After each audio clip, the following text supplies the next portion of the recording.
If you want to see more detailed images, videos, and the full article, check the link in the description. The fate of London's Bridge Park complex, a significant landmark for Britain's Windrush generation, hangs precariously in the balance. A looming closure, scheduled for July 31st, has sparked a fervent campaign to preserve this vital piece of Black British history. Brent Council, which assumed operational control of Bridge Park in the mid-1990s, has cited financial constraints as the primary reason behind its decision to shutter the facility, part of a broader plan to radically transform the area. This move has ignited considerable controversy, particularly given the complex's profound cultural significance. Opened in the 1980s, Bridge Park was once Europe's largest Black-led community enterprise, a testament to the resilience and entrepreneurial spirit of the Windrush generation.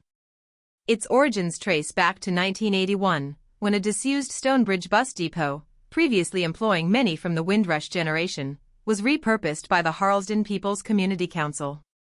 This cooperative, formed by local young people, transformed the site into a hub for Black-owned businesses, a beacon of hope amid the economic hardship and racial discrimination prevalent during Margaret Thatcher's era. The initiative received crucial funding from Brent Council and the Greater London Council, providing much-needed resources and opportunity in a challenging climate. Among the founders was community leader Leonard Johnson, whose philosophy, "Let's build and not destroy," played a pivotal role in preventing the unrest that engulfed Brixton in 1981 from spreading to Harlesden. This proactive approach to community development underscores the profound social impact of Bridge Park, extending far beyond its physical structure. The centre flourished, boasting 32 business units at its peak, alongside a sports hall, theatre, training centre, recording studio, restaurant, and bar. It served as a crucial space for fostering creativity, entrepreneurship, and community cohesion.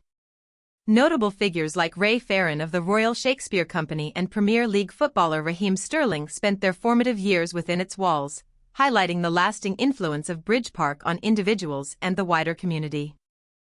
The inauguration of Bridge Park by King Charles, then the Prince of Wales, in 1988, marked a significant moment of recognition for the achievement of transforming a derelict site into a vibrant community hub.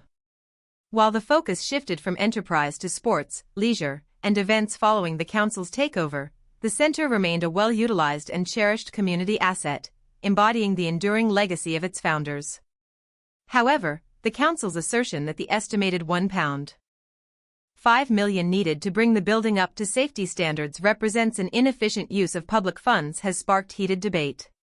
The decision to close Bridge Park has prompted the launch of the Save Bridge Park campaign, which has sought the intervention of Historic England to list the building, thereby protecting it from demolition and development.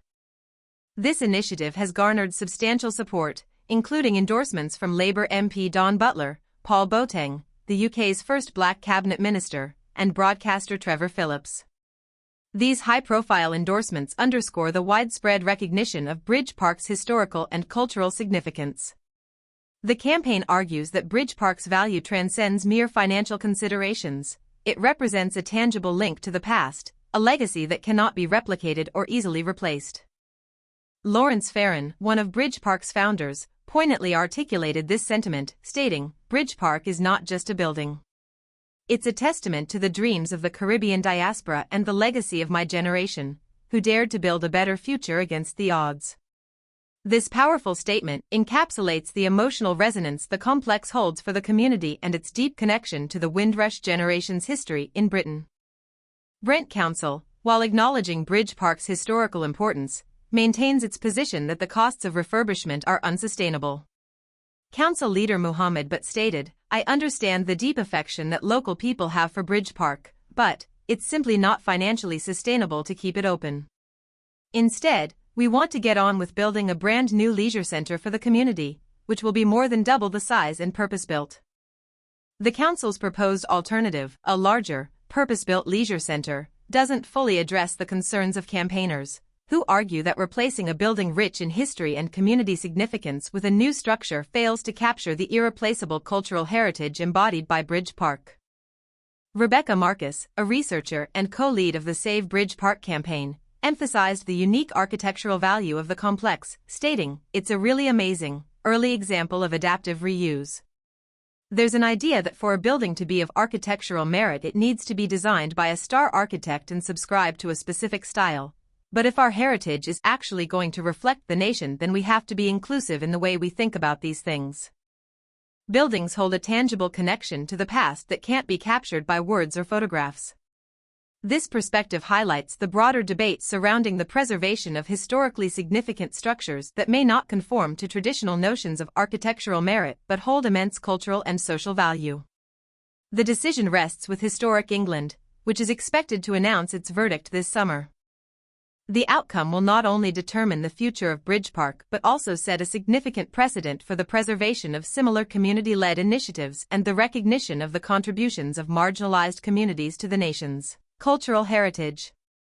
The story of Bridge Park underscores a broader conversation about the balance between economic development and the preservation of culturally significant sites, particularly those that hold deep personal and collective meaning for the communities they serve. The wait for Historic England's decision remains tense, leaving the future of this cherished community landmark hanging in the balance. The outcome will shape not only the landscape of Stonebridge but also the narrative of Britain's Windrush generation for years to come.